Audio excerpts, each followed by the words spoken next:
புத்தாண்டு நல்வாழ்த்துக்கள். அதாவது நம்ம தமிழர்கள் தமிழ் புத்தாண்டை தான் நம்ம வந்து விசேஷமாக கொண்டாடணும் அப்படின்ற ஒரு அமைப்பில் வந்துட்டு இந்த தமிழ் புத்தாண்டு அப்படிங்கிறது வரக்கூடிய ஏப்ரல் 14 தொடங்க இருக்குது. நம்மளுடைய தமிழர்களுடைய ஒரு பண்பாட்டில், நம்மளுடைய கணித முறைகளில், நம்மளுடைய சாஸ்திர முறைகளில் முன்னோர்கள் வகுத்து கொடுத்தது எது அப்படின்னு கேட்டிங்கன்னா சித்திரை 1 தான் நமக்கு தமிழ் புத்தாண்டு. பிறக்க போகிற தமிழ் புத்தாண்டு இந்த சித்திரை 1 அப்படிங்கிறது விஸ்வாசு வருடம். அதாவது 60 வருடங்கள் தமிழருக்கு பிரபவ விவ சுக்ல பிரமோத்துத பிரமோத்பத்தி ஆங்கிரச ஸ்ரீமுக பவ யுவ தாது ஈஸ்வர வெகுதானியா அப்படின்ட்டு 60 வருடங்கள் தமிழ் வருடங்கள் கொடுக்கப்பட்டிருக்கு. அதில் 39வது வருடமானது விஸ்வாசு வருடம். இந்த வருடத்தை நோக்கி தான் நம்ம அடியெடுத்து வைக்கிறோம். நம்ம தமிழர்களுடைய கலாச்சாரப்படி பல்வேறு மதங்களும் பல்வேறு இனங்களும் பல்வேறு கலாச்சாரங்களும் இருந்தாலும் இந்த உலகத்தினுடைய ஆதி கர்த்தா, ஜோதிட சாஸ்திரத்தினுடைய ஆதி கர்த்தா அப்படிங்கிறவங்க தமிழர்கள் தான். அப்படிங்கிறதுல எல்லளவு கூட மாற்றம் இல்லை அப்படிங்கிறத நீங்கள் நல்லா புரிஞ்சுக்கணும். இந்த உலகத்துக்கு சாஸ்திரத்தையும் நாள்காட்டியும் வான சாஸ்திரத்தையும் தொகுத்து கொடுத்தவங்க யாருன்னு கேட்டால் நம்ம தமிழர்கள். நம்ம தமிழ் புத்தாண்டை நம்ம மற்றவங்களுக்கு கொடுத்துட்டு மற்றவங்களுடைய கேலண்டர் எடுத்து நம்ம பயன்படுத்திக்கிட்டு இருக்கோம். இது மிகப்பெரிய ஒரு தவறு. இந்த இடத்துல நம்மளுடைய தமிழ் புத்தாண்டை நம்ம பின்பற்றணும்னு சொல்லி ஒரு வேண்டுகோளை நம்ம வச்சுட்டு இந்த தமிழ் புத்தாண்டு எப்படி இருக்குது அப்படிங்கிற அமைப்பையும், தமிழ் புத்தாண்டு என்ன, தமிழ் புத்தாண்டுடைய சிறப்புகளையும் நம்ம வந்து பேசுவோம். நாள் என் செய்யும் வினைதான் என் செய்யும் என்னை நாடி வந்த கோள் என் செய்யும் கொடுங்கூற்று என் செய்யும் கூரேசர் இருந்தாலும் சிலம்பும் சதங்கையும் தண்டையும் சண்முன் தோளும் கடம்பும் என் கண்முன் வந்து தோன்றினேன். அதாவது நம்மளுடைய தமிழ் கடவுள் அப்படிங்கிறவர் முருகன் தாங்க. அகத்தியருக்கு தமிழை கற்றுக் கொடுத்தவர் யாருன்னு கேட்டிங்கன்னா முருகன் தாங்க. முருகன் தான் தமிழ் கடவுள். அதாவது அவருடைய பிறப்பு வேணால் நம்ம வந்து சிவன் பார்வதி அப்படி இப்படின்னு நம்ம சொல்லலாம். ஆனால் தமிழுக்கென்ற ஒரு கடவுள், தமிழினுடைய ஆதி கர்த்தா அப்படிங்கிறவங்க யாருன்னு கேட்டிங்கன்னா முருகன் தான். ஸோ அதனால் நம்ம முருகனை வணங்கி நம்ம இந்த பதிவை தொடர்வோம். சித்திரை 1 அப்படிங்கிறது ஏப்ரல் 14 ஆங்கில கணக்குப்படி. ஆங்கில கணக்கை தயவு செஞ்சு யாரும் எடுத்துக்க வேணாம். ஆங்கில நாள்காட்டி தவறானது தான். இது வந்து நம்ம சவால்கிட்டே சொல்லலாம். ஒரு 15 நாட்கள் ஆங்கில நாட்காட்டியில் காணாமல் போய் அதை தேடி கண்டுபிடிச்சி அதுக்காக நாட்களை திருத்தின ஒரு வரலாறு நம்ம வரலாறு இருக்குது. நல்லா தெரிஞ்சுக்கோங்க. இன்னையிலேருந்து இன்னும் நூற்றுக்கணக்கான வருடங்களுக்கு கிரகணத்தை ஆதி காலத்திலே குறித்து வச்சுருக்காங்க நம்ம முன்னோர்கள். ஸோ அப்படிப்பட்ட நம்மளுடைய தமிழ் வருடப்பிறப்பான விஸ்வாச வருடப்பிறப்பு எப்படி நடக்குது அப்படின்னு பார்த்தீங்கன்னா, திங்கட்கிழமை அன்னைக்கு பிரதமை திதியில் சுவாதி நட்சத்திரத்தில் வஜ்ரம் நாமயோகத்தில் கௌளவ கரணத்தில் பிறக்க இருக்குது. இந்த சித்திரை 1 தாங்க கேரளாவில் ஐயப்பனுக்கு நடை திறப்பு முதல்ல நடக்கக்கூடிய நாள் அப்படின்னா சித்திரை விசு அப்படின்னு சொல்லுவாங்க. விசு அப்படின்னா சமப்படுத்துதல் அப்படின்னு பேர். சித்திரை விசு அப்படிங்கிறத கேரளாவில் விசேஷமாக கொண்டாடுறாங்க. ஏன்னா நம்மகிட்டேருந்து பிழிஞ்சு போன ஒரு மொழி வந்து மலையாளம் அப்படிங்கிறது. சரி, விஸ்வாசு வருடத்துக்கு நம்ம முன்னோர்கள் என்ன விளக்கம் கொடுத்துருக்காங்க அப்படின்னா, விஸ்வாசு அப்படின்ற சொல் வந்துட்டு நேர்மை, நீதி, செல்வம் அப்படின்னு உயர்ந்த ஒரு அர்த்தத்தை வச்சுருக்காங்க. நம்மளுடைய தமிழ் மொழிக்கு நம்ம தமிழ்லேயே அர்த்தங்கள் தேட வேண்டிய ஒரு காலகட்டம் வந்தாச்சு. சரி, இந்த விஸ்வாசு வருடம் அப்படிங்கிறது நேர்மை, நீதி, செல்வம் அப்படிங்கிற ஒரு அர்த்தத்தில் வருது இந்த சொல் அப்படிங்கிறது. இந்த விஸ்வாசு வருடத்துக்கு உண்டான பலன்களாக நம்ம முன்னோர்கள் என்ன சொல்லியிருக்காங்க அப்படின்னு பார்த்தீங்கன்னா, விஸ்வாசு வருடம் தன்னில் வேளாண்மை ஏறும், பசுமாடும் மாடும் பழிக்கும், சிசு நாசம், மறையோர்கள் வாழ்வார்கள், மாதவங்கள் மீறுமே, மற்றுலகில் உண்டு மலை அப்படின்னு சொல்லியிருக்காங்க. மற்றுலகில் உண்டு மலை அப்படின்னு முடிக்கிறாங்க. இதனுடைய அர்த்தம் என்னன்னு கேட்டிங்கன்னா, இந்த வருடம் விஸ்வாசு வருடம் அப்படிங்கிறது ஒவ்வொரு 60 வருடங்களுக்கு ஒரு முறை 39 ஆண்டாக பிறக்கக்கூடிய இந்த விஸ்வாசு வருடமானது வருகின்ற காலகட்டத்தில் எல்லாம் வேளாண்மை உயரும் அப்படின்னு சொல்லியிருக்காங்க. பசு மாடும் பழிக்கும் அப்படின்னா நம்மளுடைய பசுமாடுகள் அப்படிங்கிறது நல்ல ஒரு முன்னேற்றத்தை அடையும். மாடு ஆடுகளுக்கு ஒரு நல்ல தீவனங்கள் கிடைத்து அதுவும் நல்ல செழித்து வரும். ஆதி காலத்தில் வந்து மாடை தான் செல்வமாக குறிப்பிட்டிருக்காங்க. இன்றைக்கி வந்து பணம் அப்படின்ற ரூபாய் தாள்களை நம்ம வந்து பணமாக குறிப்பிட்றோம். ஒரு முன்னோர்கள்லாம் வந்து மாடு எவ்வளோ இருக்குது, மாட்டினுடைய அந்த குப்பை வந்து வேஸ்ட்டெல்லாம் எங்கே ஒரு மனிதன் வந்து எங்கே சேகரிக்கிறானோ அதை போய் முதல்ல பார்ப்பாங்கங்க. அதை வச்சு தான் அவனுடைய செல்வம் என்னன்றதை குறிப்பிட்டு பொண்ணு கொடுக்குறதா இருக்கட்டும், பொண்ணு எடுக்கிறதா இருக்கட்டும், இதெல்லாம் நம்முடைய மரபில் இருந்து வந்த ஒரு விஷயம். ஸோ அப்போ இத்தனை மாடுகள் இருந்தால் தான் அவன் செல்வந்தன் அப்படின்ற ஒரு கான்செப்ட் வந்து முன்னோர்கள் நமக்கு காமிச்சிருக்காங்க. அப்படிப்பட்ட பசுமாடுகள் மாடும் பழிக்கும் அப்படின்ற ஒரு வார்த்தையை வந்து அங்கே குறிப்பிட்டிருக்காங்க. சிசு நாசம் அப்படின்ற வார்த்தையை சொல்கிறாங்க. மறையோர்கள் வாழ்வார்கள். மறையோர்கள்னு யாருன்னு கேட்டிங்கன்னா சமுதாயத்தில் முக்கியமாக இருக்கக்கூடிய பெரியவங்க, மற்றவங்களுக்கு வழிகாட்டக்கூடியவங்க வாழ்வாங்க அப்படின்ற சொல்லியிருக்காங்க. மாதவங்கள் மீறுமே அப்படின்ற ஒரு வார்த்தையும் வருது. மாதவங்கள் மீறும் அப்படின்னா ஒழுக்கக்கேடான செயல்பாடுகளில் மனிதர்கள் நடக்க வேண்டிய காலகட்டங்கள் வரும். ஒழுக்கக்கேடுனா என்னங்க? இந்த விரல் தான் ஒழுக்கக்கேடு, இந்த ஒற்றை விரல் தான். இந்த விரலை வச்சு தான் நம்ம பட்டன் அமுக்கிறோம், காசு வாங்கிட்டு அமுக்கிறோம். இதுதான் மாதவங்கள் மீறுமே அப்படின்றது. ஸோ அந்த மாதிரிலாம் இல்லாமல் மனசாட்சிக்கு துரோகம் செய்யாமல் யார் நீதி பரிபாலனம் செய்வாங்க அப்படின்றத தெரிஞ்சு சரியான வாக்களித்து நல்ல தலைவனை தேர்ந்தெடுக்க வேண்டிய காலகட்டங்கள் அப்படிங்கிறத இங்கே மறைமுகமாக இந்த விசுவாச வருடத்தினுடைய வெண்பா பாடல் அப்படிங்கிறது நமக்கு சுட்டி காட்டுது. இந்த சித்திரை வருட பிறப்பானது மகர லக்னம்னு சொல்லக்கூடிய சர லக்னங்களில் விழுகுது. எப்படின்னு கேட்பீங்க. தமிழனுடைய கணக்குப்படி சூரியன் எப்போது கிழக்கு வானில் உதிக்கிறதோ அதுதான் லக்னம். ஸோ சித்திரை மாதம் 1ஆம் தேதியானது உதிக்கக்கூடிய நேரம் அப்படிங்கிறது கிழக்கு வானத்தில் சூரியன் உதிக்கக்கூடிய அந்த டைம் அப்படிங்கிறது 2:22 அதிகாலை மணி 2:22க்கே சூரியன் கிழக்கு வானத்தில் உதிச்சிடறாரு. அப்போ அது லக்னமாக போட்டுக்கணும், இந்த வருடத்தினுடைய பிறப்பு லக்னமாக போட்டுக்கணும். ஸோ அப்படி நம்ம போடும்போது மகர லக்னம் சர லக்னத்தில் விழுகுது. முன்னோர்கள் சித்திரை 1ஆம் தேதி அப்படிங்கிறத கண்டறிஞ்சு அந்த 1ஆம் தேதி தொடங்கக்கூடிய லக்னத்தை கண்டறிஞ்சு அதுக்கான பலன்களை பஞ்சாங்கங்களில் எழுத ஆரம்பிச்சிருக்காங்க. ஸோ அதன் அடிப்படையில் சர லக்னமான மகர லக்னத்தில் இந்த புத்தாண்டு அப்படிங்கிறது பிறகுது. இது ஒரு விசேஷமான ஒரு விஷயந்தான். ஏன் அப்படின்னு கேட்டிங்கன்னா, அந்த மகர லக்னத்துக்கு அதிபதியான சனி பகவான் ஒரு பலமான ஒரு நிலையில் வருடப்பிறப்பின் போது இருப்பாங்க அப்படிங்கிற ஒரு விசேஷமான ஒரு அமைப்பில் இந்த வருடப்பிறப்பு அப்படிங்கிறது விஸ்வாச வருடம் பிறக்கின்றது. ஸோ இந்த விஸ்வாச வருடம் பிறக்கும் போதே நமக்கு ஒரு நல்ல செய்தி கிடைச்சாச்சு, இந்த வருடம் நன்றாக இருக்க போகுது அப்படிங்கிற ஒரு விஷயம். சரி, இதை சித்திரை மாதம் தான் நீங்கள் தமிழருடைய கலாச்சாரம் அப்படின்னு சொல்கிறீங்களே, இதுக்கு ஏதாவது ஆதாரம் இருக்கா அப்படின்னு கேட்டிங்கன்னா கண்டிப்பாக இருக்கிறது. புறநானூறு அப்படின்ற ஒரு தமிழ் இலக்கியம் இருக்குது. அதில் போய் தேடி பார்த்தீங்க அப்படின்னா தலைநாள் பூத்த பொன் இணர் வேங்கை அப்படின்ற சொல்லும், கனிவேங்கை நன்னாளே நாடி மலர்தலால் அப்படின்ற வார்த்தை வரும். அதாவது சித்திரை மாதத்தில் பூக்கள் அதிகமாக பூத்து குலுங்கும். அதனால தலைநாள் அப்படின்ற சொல்ல யூஸ் பண்ணுறாங்க. தலைநாள்னா முதல் மாதம் அப்படின்னு தலை மாதம் கடை மாதம் அப்படின்னு பிரிக்கிறாங்க.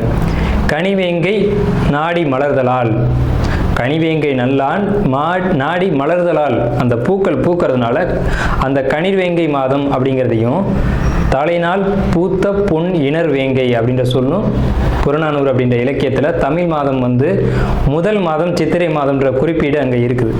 சரிங்களா? வண்ண மலர்கள் பூத்து குலுங்கக்கூடிய ஒரு பொன்னான மலர்கள், பொன் போன்ற மலர்கள். இன்றைக்கும் கேரளாவில் ஒரு மஞ்சள் நிறத்தில் தங்க நிறத்தில் பூக்கக்கூடிய பூக்களை பறித்து அவங்க விசேஷத்துக்கு சித்திரை 1 அன்னைக்கு கொண்டாடுறாங்க. அவங்க தமிழ் பண்பாடை பின்பற்றுறாங்க அப்படின்றத இதை நீங்கள் தெரிஞ்சுக்கலாம். சரிங்களா? இப்போ இந்த சித்திரைக்கு அதிதேவதை யாருன்னு கேட்டிங்கன்னா மகாவிஷ்ணு. மகாவிஷ்ணு தான் காக்கக்கூடிய கடவுள் அப்படின்னு சொல்கிறாங்க. மகாவிஷ்ணு எங்கும் நிறைந்தவர் அப்படின்னு சொல்கிறாங்க. சரிங்க சார், சித்திரை மாதம் விசேஷங்களை கொண்டாடலாமா அப்படின்ற ஒரு கேள்வி வரும். 100% கொண்டாடலாம். ஏன்னு கேளுங்க. இதுக்கு உதாரணம் ராமர் தான். ராமர் பட்டாபிஷேகம் ஏற்ற மாதம் எதுன்னு கேட்டிங்கன்னா சித்திரை மாதங்க. அப்போது விலக்கப்பட்ட மாதங்கள் அல்ல, இது விசேஷத்துக்கு ஏற்றுக்கொள்ளப்பட்ட மாதம் எதுன்னு கேட்டிங்கன்னா சித்திரை மாதம்தான். பகவத்கீதையிலே ஒரு வார்த்தை வருது, ருதுக்களில் நான் வசந்த ருதுவாக இருக்கிறேன் அப்படின்னு கிருஷ்ணன் சொல்கிறார். நம்மளுடைய வாக்கியம்ல, இது பகவானுடைய சொல். அப்போ வசந்த ருது அப்படின்றது எதுன்னு கேட்டிங்கன்னா சித்திரை 1 தான் வசந்த ருதுனுடைய தொடக்கம். வசந்த காலம் அப்படிங்கிறது வெயில் காலம் அப்படின்னு தான் பேர், கோடை காலம் அப்படின்னு பேர். வசந்த காலமானது சித்திரை வைகாசி, இந்த 2 மாதத்தையும் வசந்த காலம் அப்படின்னு குறிப்பிடுறாங்க சமஸ்கிருதத்தில். அப்போ இந்த வசந்த காலம் எனக்கு பிடித்த ருது அப்படின்னு சொல்கிறாரு கிருஷ்ணர். ஸோ ராமர் பட்டாபிஷேகம் ஏற்றுக்கிட்ட ருது எது அப்படின்னு கேட்டிங்கன்னா சித்திரை மாதம். அப்போ சித்திரை மாதம் புது வீடு வாங்கலாம், புது வீடுக்கு கிரகப்பிரவேசம் பண்ணலாம், புது மனை எழுப்பலாம், மனை சம்பந்தப்பட்ட விஷயங்கள், மங்கள காரியங்கள் இது எல்லாம் செய்வதற்கு உகந்த மாதம் சித்திரை மாதம். சரி, அப்போ அந்த சித்திரை மாதம் பார்த்திங்கன்னா சித்ரா பௌர்ணமி அப்படின்னு ஒன்று வரும். சித்திரை பௌர்ணமி அப்படின்ற ஒரு விசேஷம் வரும்.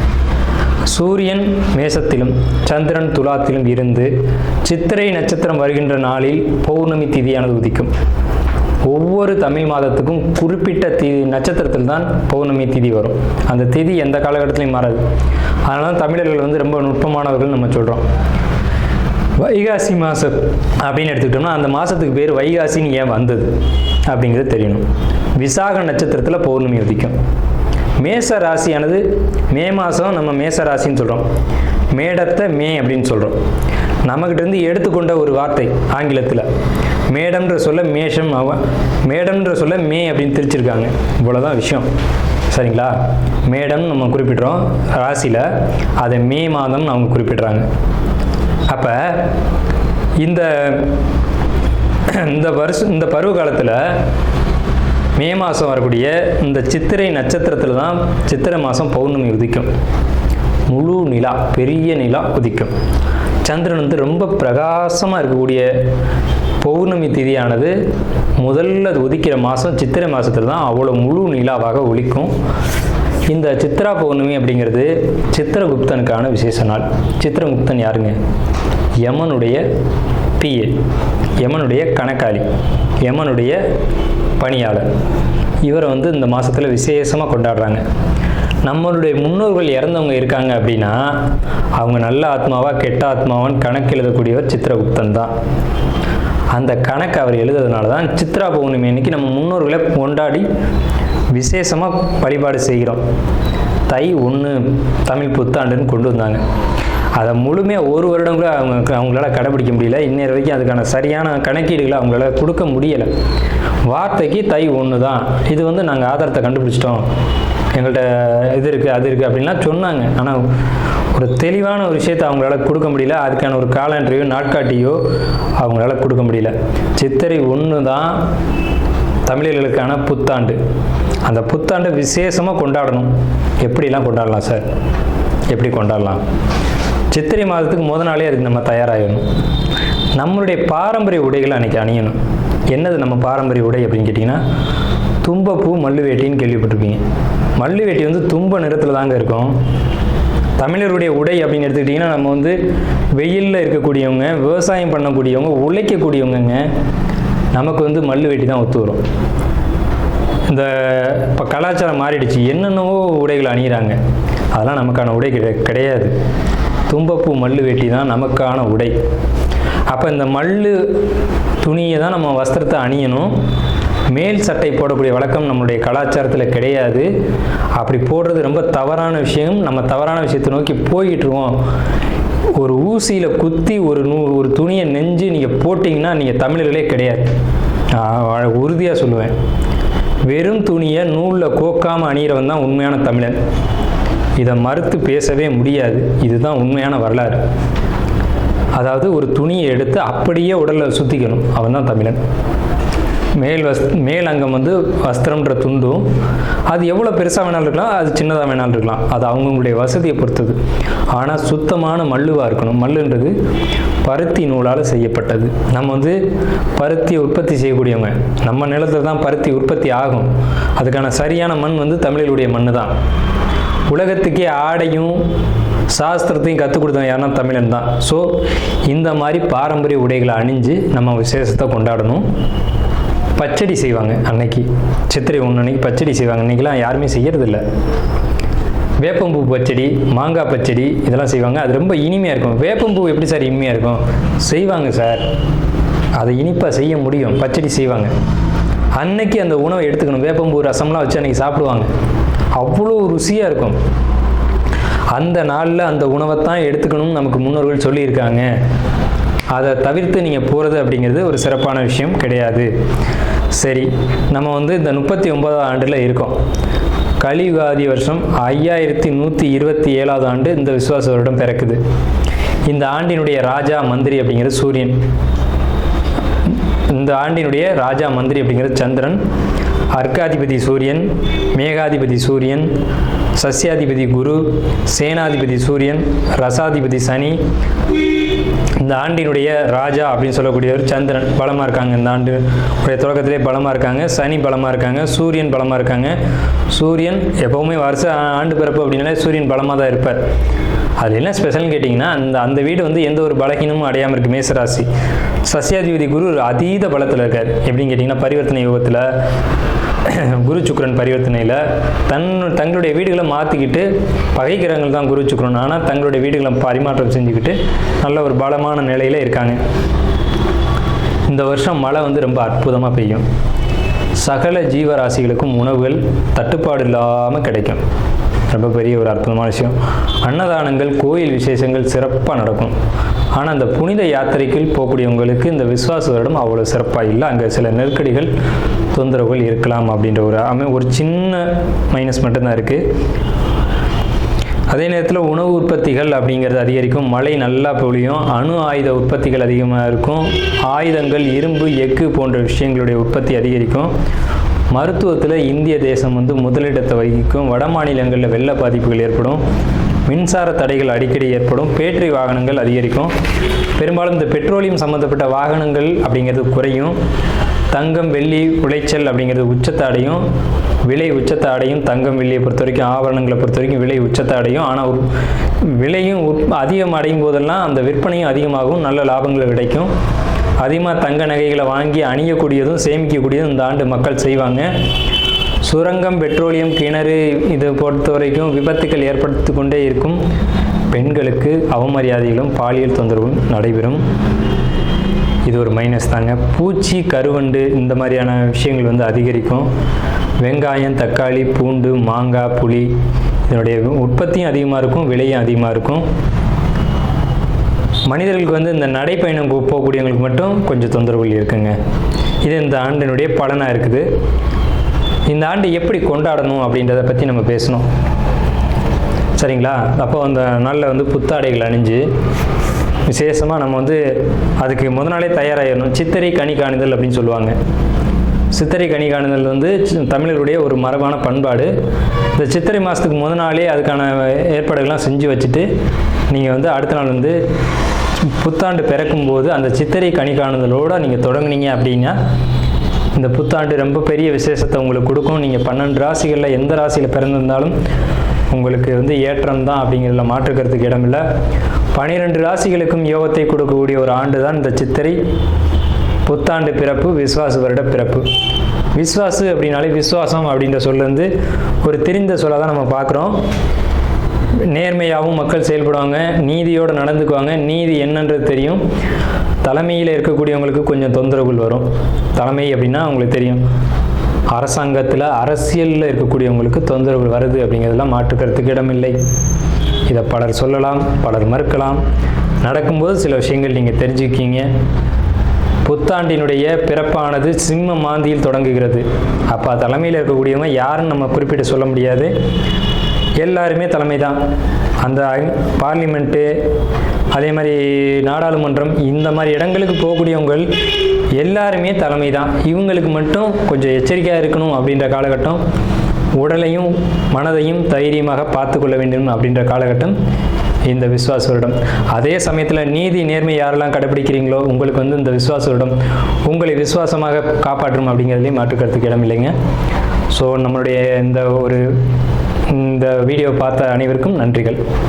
மக நட்சத்திரத்துக்கு என்ன மாதிரி பலன்கள் நடக்கும்? சிம்ம ராசியில் இருக்கக்கூடிய இந்த மக நட்சத்திரக்காரங்களுக்கு குழப்பங்கள் அதிகரிக்கும். ஃபஸ்ட்டு.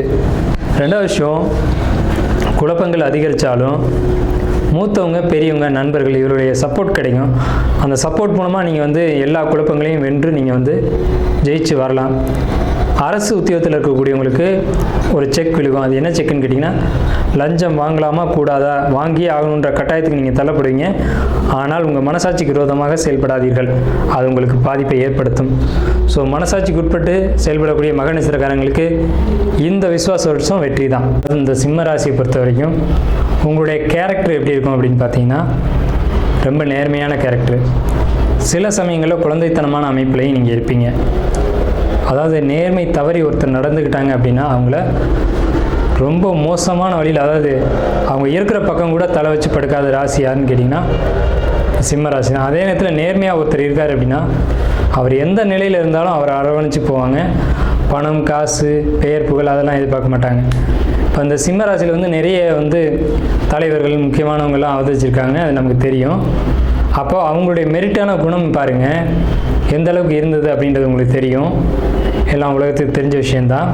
சிம்மம் அப்படின்னாலே நேர்மை, அப்புறம் பார்த்திங்கன்னா குழந்தைத்தன்மை அப்படிங்கிறது அவங்களுக்குள்ள இயல்பாகவே இருக்கும். சரி, இவங்களுக்கு நேர்மை தான் ரொம்ப முக்கியமான ஒரு விஷயமே. இவங்களோட சேர்ந்து பயணிக்கணும் அப்படின்னா நம்ம நேர்மையோடு இருக்கணும். நேர்மை தவறி நடந்துக்கிட்டோம் அப்படின்னா நம்மளை ஒருபோதும் வச்சுக்க மாட்டாங்க, கிட்டே வரமாட்டாங்க. அதாவது ரொம்ப நாள் பழக்கமாக இருக்கும், ஒரு 10 வருஷம் 15 வருஷம் பழக்கம் கூட ஒரு சின்ன செயல்னால அவங்கள விட்டு தூக்கி எஞ்சிட்டு போகிறது, அந்த ரோசத்தன்மைகள் அப்படிங்கிறதெல்லாம் சிம்மத்துட்டு வந்து அதிகமாக இருக்கும். பெரும்பாலும் ஒரு குடும்பத்தில் கடைசி குழந்தை வந்து சிம்மத்தில் பிறக்கும். 2 குழந்தை 3 குழந்தை அப்படின்னு பார்த்தீங்கன்னா அந்த 2வது குழந்தையோ 3வது குழந்தையோ சிம்மத்தில் பிறந்திருக்கும். அப்போ சிம்மம் அரசாலும் அப்படின்ற ஒரு அமைப்பெல்லாம் இருக்குது. சரி, இந்த சிம்ம ராசிக்கு விஸ்வாசு ஆண்டு எப்படி இருக்குது அப்படின்னா நம்ம பார்ப்போம். பொதுவாகவே இந்த 12 ராசிகளுக்குமே விஸ்வாச வருஷம் வந்து ரொம்ப நல்ல பலன்கள் தான் சொல்லியிருக்கு. விஸ்வாசு வருடம் தண்ணில் வேளாண்மை ஏறும் அப்படின்ற மாதிரி தான் அந்த வருடம் இருக்குது. பசுமாடு ஆடும் வலிக்கும், மாதவங்கள் மீறும், மறையோர்கள் வாழ்வார்கள், மற்றுலகில் உண்டு மழை அப்படின்னு சொல்லியிருக்காங்க. ஸோ அந்த அடிப்படையில் பார்க்கும்போது இந்த ஆண்டு நல்ல செழிப்பான மழை இருக்குது, நல்ல விளைச்சல் இருக்குது. பசுமாடு ஆடு மாடுகள் நல்ல செழிக்கும். தவங்கள் பண்ணக்கூடியவங்க மட்டும் கொஞ்சம் அந்த ரிஷிகள் ஞானிகளுக்கு மட்டும் கொஞ்சம் இடர்கள் வரும் அப்படிங்கிற மாதிரியும், மாதவங்கள் மீறுமே அப்படின்னு சொல்லியிருக்காங்க. அதே மாதிரி மறையோர்கள் வாழ்வார்கள். மறையோர்கள் அப்படின்னா ஒரு முக்கியமான பெரியவங்க, நீதியை சொல்லக்கூடியவங்க, தர்ம வழியில் நம்மளை அழைச்சிட்டு போகக்கூடியவங்க அப்படின்னு அர்த்தம். இவங்கெல்லாம் நல்லபடியாக வாழ்வாங்க அப்படிங்கிறத சொல்லியிருக்காங்க. ஸோ அப்படிப்பட்ட கான்செப்டில் இருக்கக்கூடியவங்க தான் சிம்மராசிக்காரங்க. எப்போவுமே வந்து ஒரு நீதி நேர்மைக்கான விஷயங்கள், பாரம்பரிய விஷயங்கள், இதெல்லாம் யார் ஃபாலோ பண்ணுவாங்க அப்படின்னா சிம்ம ராசியில் பிறந்தவங்க தான் ஃபாலோ பண்ணுவாங்க. அப்படிப்பட்ட உங்களுக்கு நல்ல பலன் இருக்குன்றதை பாடலே சொல்லிச்சு. இந்த ஆண்டினுடைய அந்த 60 வருட வெண்பாலையே அதை பற்றி உங்களை பற்றி என்ன குறிப்புகளை சொல்லியிருக்காங்க. மறையோர்கள் அப்படின்னு உங்களை மென்ஷன் பண்ணியிருக்காங்க. ஸோ மறையோர்கள் வாழ்வார்கள் அப்படின்ற கான்செப்ட் இருக்குது.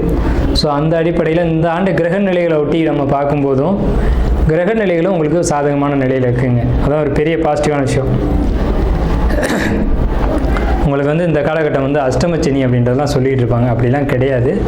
கிரக நிலைகள் ஒட்டுமொத்தமாக பார்க்கும்போது உங்களுக்கு பாசிட்டிவான நிலையில் இருக்குது. அதாவது உங்களுக்கு இந்த ஆண்டு என்ன விஷயங்களுக்கெல்லாம் பாசிட்டிவாக இருக்குது அப்படின்னு பார்த்தீங்கன்னா, பெரிய மனிதருடைய தொடர்பு கிடைக்கும். இந்த காலகட்டத்தில் குழப்பங்கள் கொஞ்சம் அதிகரிக்க தான் செய்யும். மன அழுத்தங்கள், மனக்குழப்பங்கள், தேவையில்லாத எண்ணங்கள், சஞ்சலங்கள் இதெல்லாம் கொடுத்தாலும் கூட நண்பர்கள், மூத்தவங்க, குடும்பத்தில் பெரியவங்க இவங்கெல்லாம் சப்போர்ட் பண்ணுவாங்க. வருமானம் நல்லா இருக்குமா சார் அப்படின்னு கேட்டிங்கன்னா, ஜாப்பில் இருக்கக்கூடிய சிம்ம ராசி சிம்ம லக்னம் அல்லது கடுமையாக உழைப்பை செலுத்தக்கூடிய தொழிலில் இருக்கக்கூடிய சிம்ம ராசி சிம்ம லக்னம் நிச்சயமாக பெரிய அளவு வருமானத்தை பார்ப்பாங்க. அது மாற்றமே இல்லை. எப்படின்னு கேட்டிங்கன்னா, கடுமையான உழைப்பு இருக்கணும். மூத்தவங்க பெரியவங்க இவங்களுடைய சப்போர்ட் வந்து பெரிய அளவில் கிடைக்கும். இப்போ சிம்ம ராசியாக இருந்தாலும் சரி, சிம்ம லக்னமாக இருந்தாலும் சரி, 2 பேருக்குமே இது பொருந்தும். பொருளாதார தடை ஏற்படுற மாதிரியான ஒரு சூழல்கள் தெரியும். உண்டு தான், இல்லைன்னு சொல்கிறதுக்கு இல்லை. ஆனால் இருந்தாலும் இந்த காலகட்டத்தில் பொருளாதார தடைகள் ஏற்பட்டாலும் நண்பர்கள் மற்றும் பெரியவங்களுடைய உதவி அப்படிங்கிறது பெரிய சப்போர்ட்டிவாக இருக்கும். தந்தை வழியில் அல்லது தந்தை மகன் வழியிலையோ தந்தை மகள் வழியிலையோ உறவுகளுக்குள்ளே கொஞ்சம் நெரிசல்கள் வரும். அரசியலில் இருக்கக்கூடியவங்க, அரசியல்வாதிகளுக்கு பொறுத்த வரைக்கும் மக்கள்கிட்ட அதிருப்தியும் எதிர்ப்பும் உங்களுக்கு உருவாகும். மாணவர்களை பொறுத்த வரைக்கும் நல்லா படிப்பாங்க அப்படின்னு தான் சொல்லணும். இருந்தாலும் இந்த ஆண்டு உங்களுக்கு படிப்பில் தேவையில்லாத ஒரு பிரேக் அப்படிங்கிறது விழுகும். அது ஸ்கூல் சரியாக போக முடியல அப்படிங்கிற ஒரு கான்செப்ட், உடம்பு சரியில்லைன்னு சொல்லக்கூடியதோ அல்லது ஏதேனும் விபத்துக்கள், தடுமாற்றங்கள், அதாவது ஒரு சின்ன காயங்கள் படுறது, விபத்து ஏற்படுறது, அதனால் நான் பள்ளிக்கூடம் போகலை அப்படின்னு சொல்லக்கூடிய ஒரு அமைப்புகள் அப்படிங்கிறதெல்லாம் இந்த காலகட்டத்தில் உண்டு. ஏதேனும் ஒரு காரணம் காட்டி நீங்கள் வந்து பள்ளிக்கூடம் போகாமலேயோ ஸ்கூலுக்கு போகாமலேயோ தடைகளை ஏற்படுத்தக்கூடிய ஒரு அமைப்பு உண்டு. வெளியூர் வெளிநாட்டு பயணங்களுக்கான வாய்ப்புகளை கொடுக்கும். அதை முடிஞ்ச வரைக்கும் நீங்கள் தவிர்த்துக்கோங்க. அது ஒரு சிறப்பான அமைப்பு அப்படிங்கிறதுக்கு இல்லை. வெளியூர் வெளிநாடு பயணங்களை பொறுத்த வரைக்கும், ஜாப்பை பொறுத்த வரைக்கும் ஜாப்பில் இருக்கக்கூடிய சிம்ம ராசி சிம்ம லக்னக்காரங்களுக்கு நல்லா இருக்குன்னு ஏற்கனவே சொல்லிட்டோம். இருந்தாலும் பெண்களால் இடையூறுகள் ஏற்படும்.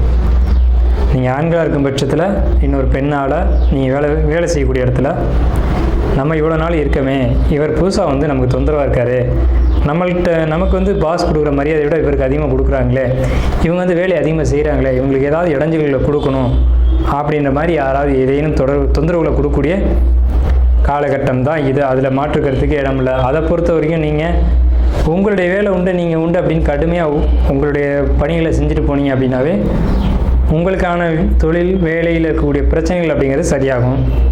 இல்லை அவங்க வந்து அது மாதிரி பண்ணுறாங்க, எனக்கு இருக்க பிடிக்கல, நான் ஒதுங்கிக்கலாம்னு நினைக்கிறேன், அந்த மாதிரியான ஒரு கான்செப்ட் அப்படிங்கிறது இந்த நேரங்களில் உங்கள் மனசுக்குள்ளே வர வேண்டாம். அதே மாதிரி தொழில் பண்ணக்கூடிய சிம்ம ராசி சிம்ம லக்னம் பொறுத்த வரைக்கும் தொழிலில் உங்களுக்கு இடமாற்றம் அப்படிங்கிறது நிச்சயமாக இருக்குது. அந்த இடமாற்றத்தை ஏற்படுத்திக்கோங்க. எப்போவுமே சிம்ம ராசி அப்படின்னாலுமே அது சிறராசின்னு பேர். ஒரு தொழிலாக இருக்கட்டும், ஒரு வீடாக இருக்கட்டும், ஒரு எந்த ஒரு இடமா இருந்தாலும் அந்த இடத்துல நிலையாக இருக்கக்கூடியவங்க யாருன்னா சிம்மம் தான். அதிகம் வெளிநிலங்களுக்கு பயணமே போக மாட்டாங்க, இருந்த இடத்துலேருந்தே எல்லா வேலைகளும் செய்யணும்னு நினைப்பாங்க. ஸோ அப்படிப்பட்ட உங்களுக்கு அலைச்சல்கள் இல்லாமல் ஒரு இடத்துலேருந்து இன்னொரு இடத்துக்கு மாறுறது அப்படிங்கிறது ஒரு பிடிக்காத தன்மையாக இருக்கும். ஆனால் இந்த விசுவாச ஆண்டில் ஒரு இடமாற்றத்தை கொடுக்கும். அந்த இடமாற்றம் மிகப்பெரிய நன்மைகளை கொண்டு வந்து சேர்க்கும். அதுக்காகவாவது நீங்கள் இந்த இடமாற்றத்தை ஏற்படுத்திக்கிங்க. அதாவது பழைய பாடல் ஒன்று உண்டு, எங்களுக்கும் காலம் வரும், காலம் வந்தால் வாழ்வு வரும், வாழ்வு வந்தால் அனைவரையும் வாழ வைப்போமே அப்படின்ட்டு. அந்த மாதிரி உங்களுக்கு வாழ்க்கை வந்தாச்சு, நீங்களும் வாழ போகிறீங்க, அடுத்தவங்களையும் வாழ வைக்க போகிறீங்க. ஸோ செழிப்பான இந்த விசுவாச ஆண்டு அப்படிங்கிறது சிம்ம ராசிக்கு எல்லா வகையிலையும் முன்னேற்றத்தையும் ஏற்றத்தையும் தர காத்துக்கிட்டு இருக்கு. அப்படிங்கிறதுல மாற்றுக்கிறதுக்கு இடமில்ல. கவனமாக இருக்க வேண்டிய விஷயங்கள் அப்படின்றத பொறுத்த வரைக்கும், உழைக்காமல் வரக்கூடிய வருமானங்களை நீங்கள் ஒருபோதும் ஏற்றுக்காதீங்க. சிம்மம் ஒருபோதும் அதை அக்செப்டன்ஸ் பண்ணாது. அதே மாதிரி நேர்மை நீதி அப்படின்ற விஷயத்தை எப்பவும் போல் கவனத்திலே இருங்க. நேர்மை நீதி தவறுனீங்க அப்படின்னா அதுக்கான தண்டனைகள் உடனடியாக கிடைக்கும். ஸோ நேர்மையான வகையில் இப்போ அரசு ஊழியராக இருப்பாங்க, ஆனால் லஞ்சம் வாங்காமல் இருப்பாங்க. அவங்க யாருன்னு பார்த்தீங்கன்னா சிம்ம ராசி சிம்ம லக்னமாக இருக்கும். ஒன்று மக நட்சத்திரம் பூர நட்சத்திரம் இவங்களாக தான் இருப்பாங்க. பெரிய உயர் அதிகாரியாக இருப்பாங்க, ஆனால் லஞ்சம் வாங்க மாட்டேன்னு சொல்லுவாங்க. அவங்களுக்கு பூரா இப்போ ஒரு செக் வரும், என்னென்னா வாங்க வேண்டிய கட்டாயத்துக்கு தள்ளப்படுவாங்க. அங்கே எப்போவுமே சிம்மம் மனசுன்னு அர்த்தம். மனசாட்சியை மீறிய ஒரு காரியத்தை செய்யாதீங்க. இதுதான் சிம்மத்துக்கு உண்டான பரிகாரம். ஸோ சிம்மத்துக்கு அஷ்டமச்சனி நடக்குது சார். ஆமாம் நடக்குது. பரிகாரம் என்ன சார்? மனசாட்சிக்கு விரோதமாக செயல்படாதீங்க. சிம்மம்ன்றது அந்த வீட்டினுடைய தன்மைகள் அப்படின்னு ஒட்டி பார்க்கும்போது, அந்த வீடு ஒரு வனப்பகுதி, அந்த வீட்டில் ஒரு சிங்கம் இருக்குது. அப்போ சிங்கத்து மேலே யார் உட்காந்துருக்கா? எந்த தெய்வங்கள் உட்காந்துருக்கு? பார்வதி இருக்காங்க, காளி, பிடாரி, உக்கிரமான தெய்வங்கள். இந்த மாதிரி தெய்வங்களை பிடிச்சு நீங்கள் வழிபாடு செய்யும்போது இந்த வருடம் விஸ்வாச வருடம் உங்களுக்கு முழு யோகத்தையும் பாதிப்பு இல்லாத வாழ்க்கையும் தரும். அப்படிங்கிறதுல எல்லளவு கூட மாற்றம் இல்லை. ஸோ இந்த வகையில் பார்க்கும்போது சிம்மத்துக்கு ஏற்றம் நிறைவாக இருக்குது. பரிகாரம் சொல்லியிருக்கோம். அரசியல்வாதிகள், மாணவர்கள், பெண்கள், அப்புறம் வேலைக்கு போகக்கூடியவங்க, தொழில் பண்ணக்கூடியவங்க, மாணவர்கள், இவங்களை எல்லாத்த பற்றின கருத்துக்களை விரிவாகவும் தெளிவாகவும் சொல்லியிருக்கோம். தயவு செஞ்சு இந்த வீடியோ ஸ்கிப் பண்ணாமல் முழுமையாக பாருங்கள். அப்போ தான் நம்ம என்ன சொல்ல வரோம் அப்படின்ற கருத்து உங்களுக்கு முழுமையாக கிடைக்கும். நம்ம சேனலில் தொடர்ந்து ஜோதிடம், வாஸ்து மற்றும் பரிகாரங்கள் இது சம்மந்தப்பட்ட விஷயங்களையும் ராசி பலனையும் தொடர்ந்து கொடுத்துட்டே வரோம். தங்களுடைய பொன்னான நேரத்தை ஒதுக்கி முழுமையாக பார்க்கும்படி கேட்டுக்கிறோம். ஸோ இந்த ஒரு வீடியோ பார்த்ததுக்கு நன்றியும் வாழ்த்துக்களும்.